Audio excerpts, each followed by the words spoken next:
Escola Municipal Nossa Senhora do Perpétuo Socorro, disciplina Língua Portuguesa, professor Dr. David, turma 8º ano, Crônica, parte 2. Na segunda aula da Olimpíada de Língua Portuguesa, vamos estudar a imensidão que é a crônica. Vamos prosseguir com o trabalho de aproximação ao gênero crônica, possibilitando o contato com a grande multiplicidade de estilo e linguagem de textos. Na oficina número 2, vamos ler algumas crônicas disponibilizadas pela coletânea do concurso Olimpíada de Língua Portuguesa, Memórias Literárias.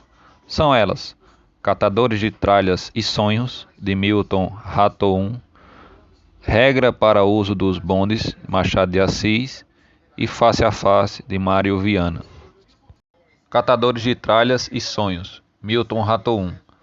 São centenas, talvez milhares os catadores de papel nessa megalópole. Puxam ou empurram carroças e catam objetos no lixo ou nas calçadas. É um museu de tralhas variadas, restos de materiais para construção, papel, caixas de papelão, embalagens de inúmeros produtos e até mesmo objetos decorativos, alguns belos e antigos, desprezados por algum herdeiro. Há carroças exóticas, pintadas com desenhos de figuras pop, seres mitológicos, nuvens, pássaros e vampiros. Em Santana, vi uma carroça que lembrava um jiriquixá, só que maior do que o veículo asiático. Era puxada por um velho e transportava uma avó e seu netinho, sentados em pilhas de papel. Perguntei ao carroceiro quanto ele cobrava pelo transporte de passageiros. Abre aspas, depende. Para perto daqui, R$ 5. Para fora do bairro, cobro 15 ou 12. Depende do passageiro e do dia. Não gasto gasolina nem nada. É só força mesmo, amigo. E haja força, leitor. Mas esse meio de transporte é raro na metrópole. Quase todas as carroças só carregam quinquilharias. Uma e outra exibem aforismos, poemas, ditados. Vi carroças líricas, políticas, filosóficas, cômicas, moralistas, anarquistas. Numa delas se lia, abre aspas, a verdade é uma desordem. Alguém tem dúvida? Fecha aspas. Noutra, pintada de verde e amarelo, abre aspas, aqui só carrego bagunça, mas sou homem de paz, fecha aspas. A que mais me chamou a atenção foi uma carroça linda, com uma pintura geométrica que lembra um quadro de Mondrian. Na lateral estava escrito, abre aspas, carrego todo tipo de tralha e carrego um sonho dentro de mim, fecha aspas. Era uma carroça mineira, pois ostentava uma bandeira de Minas. Conversei um pouco com esse carroceiro de São João del Rei. Acho que perdeu a desconfiança nas ruas paulistanas, pois não se esquivou de mim e ainda me mostrou uma luminária de aço, fabricada em Manchester, 1946. Esse objeto havia sido abandonado numa caixa de papelão e recolhido pelo caprichoso carroceiro de Minas. Especulei a origem da luminária e me indaguei. Quantas páginas esse belo objeto tinha iluminado em noites do pós-guerra? Depois o carroceiro abriu uma caixa e me mostrou livros velhos, em língua alemã. Disse que tinha encontrado tudo numa mesma calçada do Jardim Europa e agora ia vender os livros para um sebo.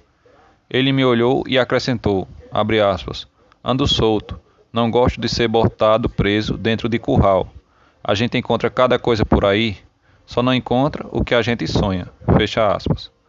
Comprei a luminária desse filósofo ambulante, mas não me interessei pelos livros, que talvez sejam relidos por algum germanófilo de São Paulo. Sei que não é fácil encontrar um sonho nas ruas, mas encontrei carroceiros simpáticos e um assunto para escrever esta crônica. Caderno 2 do jornal O Estado de São Paulo, em 27 de março de 2015. Regra para o uso dos bondes, Machado de Assis. Ocorreu-me compor umas certas regras para o uso dos que frequentam bondes. O desenvolvimento que tem tido entre nós esse meio de locomoção, essencialmente democrático, exige que ele não seja deixado ao puro capricho dos passageiros. Não posso dar aqui mais do que alguns extratos do meu trabalho. Basta saber que tem nada menos de 70 artigos. Vão apenas 10. Artigo 1º. Dos encantarroados. Os encantarroados podem entrar nos bondes com a condição de não tossirem mais de 3 vezes dentro de 1 hora, e no caso de pigarro, 4. Quando a tosse for tão teimosa que não permita esta limitação, os encatarroados têm 2 alvitres: ou irem a pé, que é bom exercício, ou meterem-se na cama. Também podem tossir para o diabo que os carregue. Os encatarroados que estiverem nas extremidades dos bancos devem escarrar para o lado da rua, em vez de o fazerem do próprio bonde, salvo o caso de aposta, preceito religioso ou maçônico, vocação, etc., etc. Artigo 2º. Da posição das pernas. As pernas devem trazer-se de modo que não constranjam os passageiros do mesmo banco. Não se proíbem formalmente as pernas abertas, mas com a condição de pagar os outros lugares e fazê-los ocupar por meninas, pobres ou viúvas desvalidas, mediante uma pequena gratificação. Artigo 3º. Da leitura dos jornais. Cada vez que um passageiro abrir a folha que estiver lendo, terá o cuidado de não roçar as ventas dos vizinhos, nem levar-lhes os chapéus. Também não é bonito encostá-los no passageiro da frente. Artigo 4. Dos quebra-queixos. É permitido o uso dos quebra-queixos em 2 circunstâncias. A primeira, quando não for ninguém no bonde, e a segunda, ao descer. Artigo 5º. Dos amoladores. Toda pessoa que sentir necessidade de contar os seus negócios íntimos, sem interesse para ninguém, deve primeiro indagar do passageiro escolhido para uma tal confidência, se ele é assaz cristão e resignado. No caso afirmativo, perguntar-lhe-á se prefere narração ou uma descarga de pontapés. Sendo provável que ele prefira os pontapés, a pessoa deve imediatamente enxergá-los.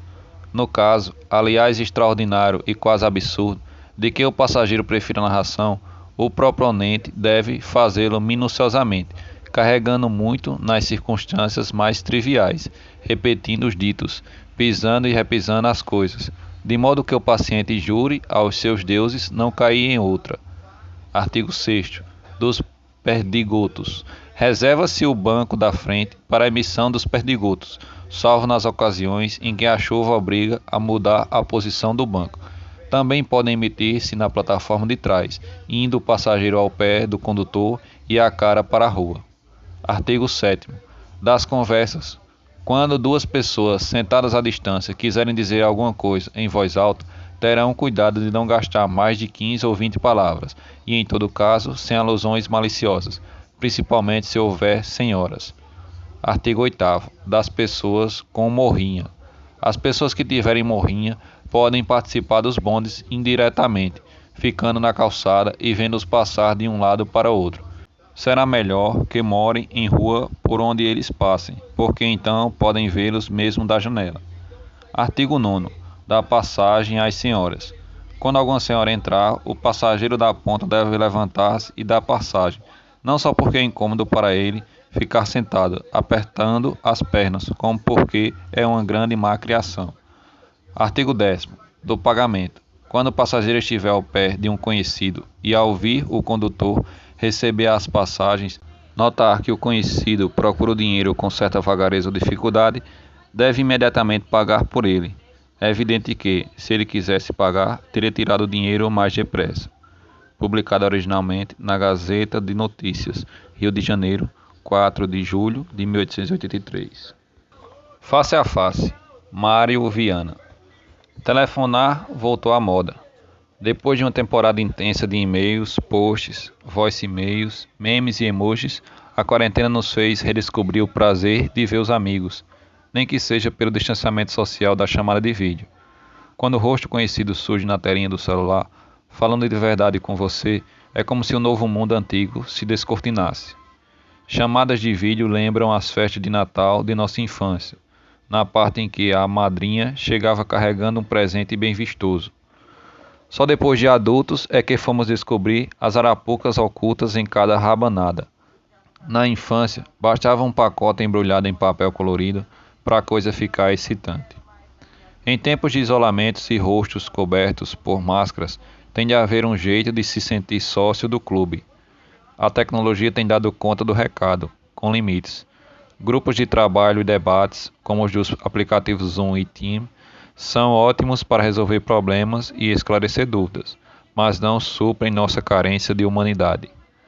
Como disse um amigo esta semana, os aplicativos são os terrenos onde praticamos pequenos monólogos. Dificilmente alguém interrompe quem está falando. Falta a incompletude do diálogo, que só o telefonema permite. Quantas frases interrompidas, quantos assuntos deixados pela metade, quantos temas que mudam como o vento. Que delícia tudo isso! Tem nada melhor que desligar e bater na testa. Esqueci de falar tal coisa. Ligação boa sempre deixa um rabicho de fora. Desculpa esfarrapada para outro telefonema, que, muitas vezes, não será dado. Na chamada de vídeo, ninguém fica esplendoroso. O bom é que ninguém também fica assustador, exceto os casos perdidos, claro. Alguns de nós ficam sem saber para onde dirigir o olhar e outros se atrapalham com os ruídos corporais que podem atravessar o espaço através do celular. Sempre checamos nossa imagem na pequena telinha que aparece como encarte. O cabelo está bom? Não, mas é o que temos para o momento. A roupa, a voz, parece até que vamos corrigir alguma coisa. Mas quando a conversa engata, esquecemos desses detalhes bestas, assim como na vida real. Muitas vezes o melhor vem no fim, quando a conversa termina. Sobra um sorriso meio bobo na cara, aquela euforia de quem passou um dia gostoso na praia. A sensação de ter vivido um momento de prazer é o melhor efeito colateral dessas micro televisões só nossas. Fonte vianices.wordpress.com 2020. Exercício. Questão 1. Faça um quadro como modelo abaixo e em seguida preencha com as informações das crônicas lidas. O quadro está intitulado Análise de uma crônica. Então vocês vão repetir esse modelo de quadro, colocando acima na primeira linha os autores das 3 crônicas e ao lado os objetos de análise, como tema ou assunto, personagem e tom. E em seguida vocês vão preencher esses cruzamentos com as informações a partir das leituras das crônicas. Em seguida, escolha uma entre as 3 crônicas lidas para responder as próximas questões. Então vocês vão escolher apenas uma, a que vocês mais gostaram, para responder as perguntas de interpretação a seguir. Questão 2. Tempo cronológico. É possível reconhecer que cada uma das crônicas está tratando de épocas diferentes? Por quê?